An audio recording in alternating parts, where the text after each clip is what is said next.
Buen día, mis queridos amigos. Nuevamente nos volvemos a encontrar para hablar un poquito más de esta enfermedad que a todos nos preocupa.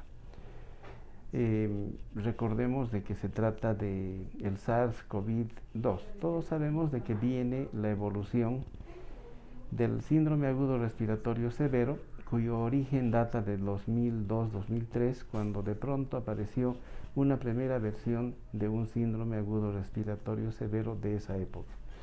Para este tiempo, 2019, modificado por una presencia viral llamativamente extraña, con otras características mucho más agresivas, del cual ya habíamos hablado en las charlas anteriores.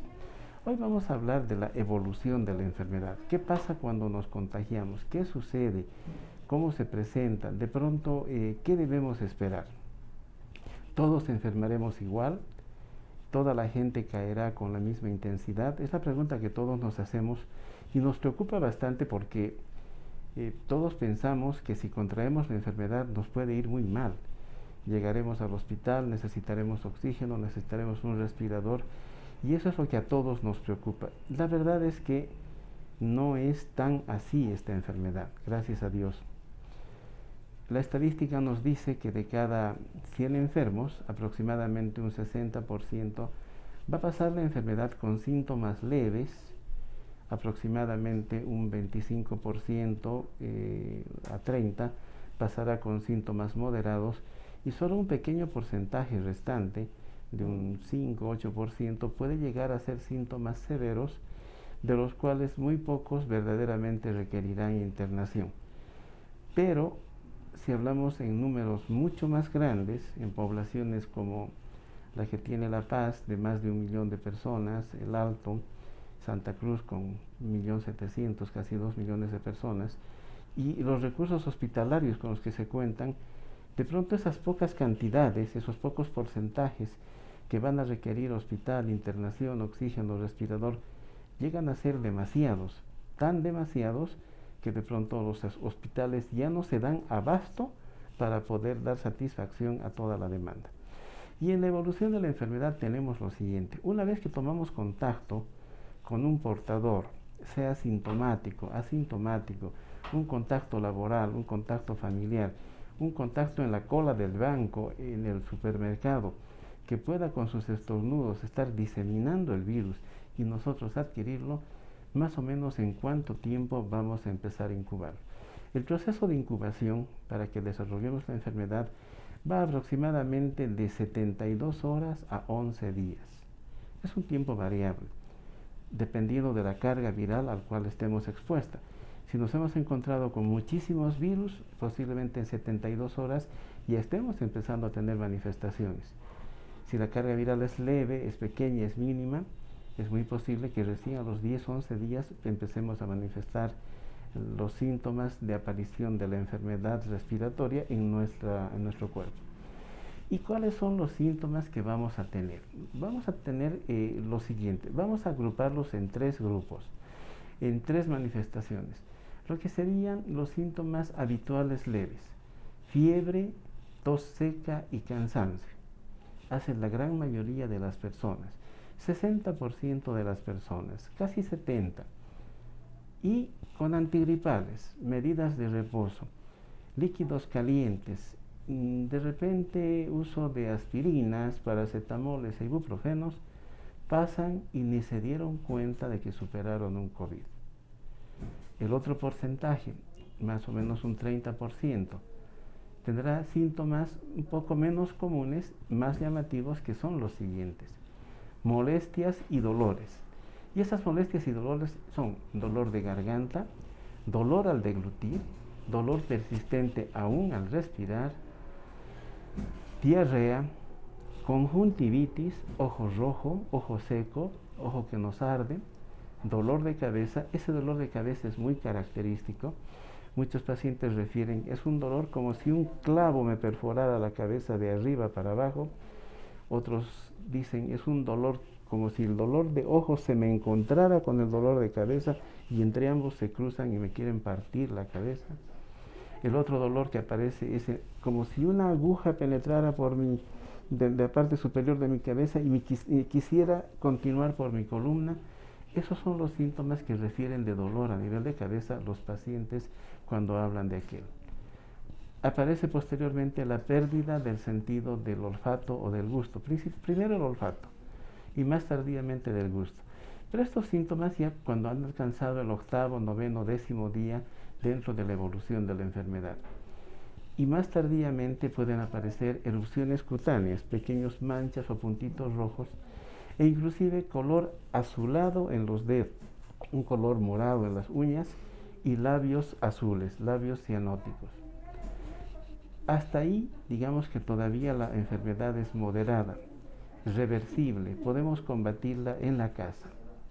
Pero luego, una menor cantidad, un 10% de pacientes, puede ser síntomas mucho más severos que ya requiere de ayuda médica en un nosocomio, centro, hospital, clínica o lugar de atención especializado.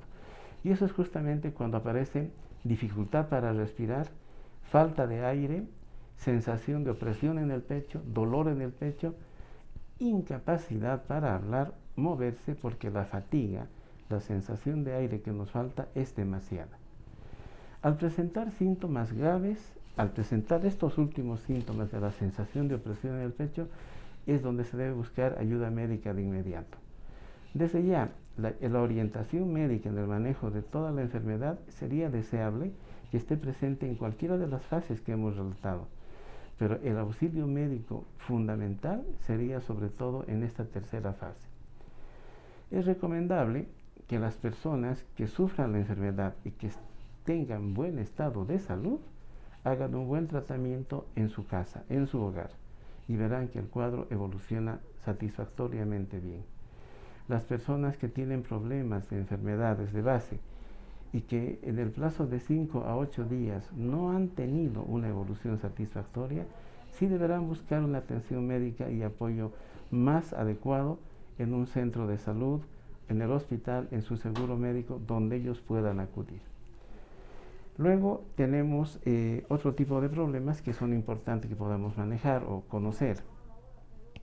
Decíamos de que en el caso de la enfermedad del COVID se aprovecha de situaciones de base en personas que puedan tener algún tipo de problema de enfermedad que le facilite la entrada al virus y pueda tener acciones mucho más dañinas en nuestro cuerpo. Una de ellas es el factor edad. Cuando una persona es muy mayor y tiene estados de consunción, o sea, debilidad constitucional, mala nutrición, cuerpo muy enflaquecido, muy probablemente tenga poca resistencia a la capacidad de agresión del virus. Otro factor son las enfermedades de base. Y principales enfermedades de base: patología cardiovascular, hipertensión arterial, antecedente de infarto, patología pulmonar, fibrosis pulmonar, bronquitis crónica, enfisema, otro tipo de patologías crónicas que porte el paciente: insuficiencia renal, insuficiencia hepática, cáncer, patología oncológica. Inclusive se ha relacionado algún tipo de patología neuropsiquiátrica, como ser alteraciones mentales, que también podrían contribuir a que esta enfermedad fácilmente nos ataque con más violencia y nos lleve a una situación de letalidad que se traduzca en el incremento de la mortalidad de estos pacientes. En el caso de la diabetes, tanto la diabetes 2 y la obesidad serían dos factores de riesgo que podrían poner en mayor peligro la existencia del paciente atacado por COVID.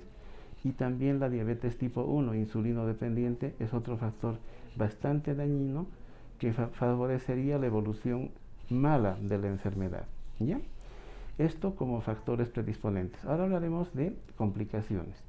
Una vez que la persona ha superado la enfermedad, ha vencido la enfermedad, ha negativizado contra el virus, le da un test de ELISA donde su IgG está bien y su IgM se ha negativizado, pero sin embargo le vemos de que está en malas condiciones de salud, sigue con dificultad respiratoria, sigue con dolores musculares, sigue con debilidad, sigue con la enfermedad activa, pese a que el virus ha negativizado, se debe ya a un problema secundario, ya secuelas de la enfermedad, secuelas de arrastre, donde ya no es la presencia viral, sino es que en el cuerpo de esta persona se ha despertado lo que se llama tormentas de citoquinas o elevadas cantidades de citoquinas, elementos que responden a la agresión del virus, pero cuando ya no está el virus presente, estos mismos elementos van produciendo daño en distintos órganos o permanecen produciendo reacciones inflamatorias en pulmón, en riñón, en trayectos vasculares, y pueden ser los responsables de dar persistencia de los síntomas de una aparente falla, como si el virus estuviera presente. Y se han visto que son varias, principalmente las respiratorias. Gente que puede quedar con lesiones pulmonares permanentes entre un 20 y un 60% por una fibrosis pulmonar secundaria a un ataque de COVID. Problemas cardiovasculares, vasculares sobre todo, trombosis, flebitis, trombosis por presencia de coágulos a nivel de venas, que puede quedar entre un 20 y un 30% debido a que se va a producir persistencia de formación de coágulos y que ellos pueden desencadenar problemas vasculares y, ¿por qué no?, riesgos tromboembólicos, riesgos de accidente vascular a distancia como secuela del cuadro post-COVID.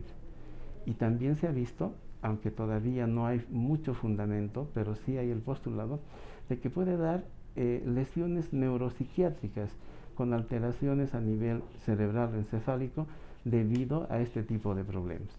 Esas serían las consecuencias más frecuentes dentro de la evolución de este cuadro de COVID: la enfermedad, sus complicaciones y los daños posteriores. Espero que haya sido de orientación. Más adelante, en el programa habitual, ya tendremos para responder sus preguntas el espacio de tiempo correspondiente. Gracias.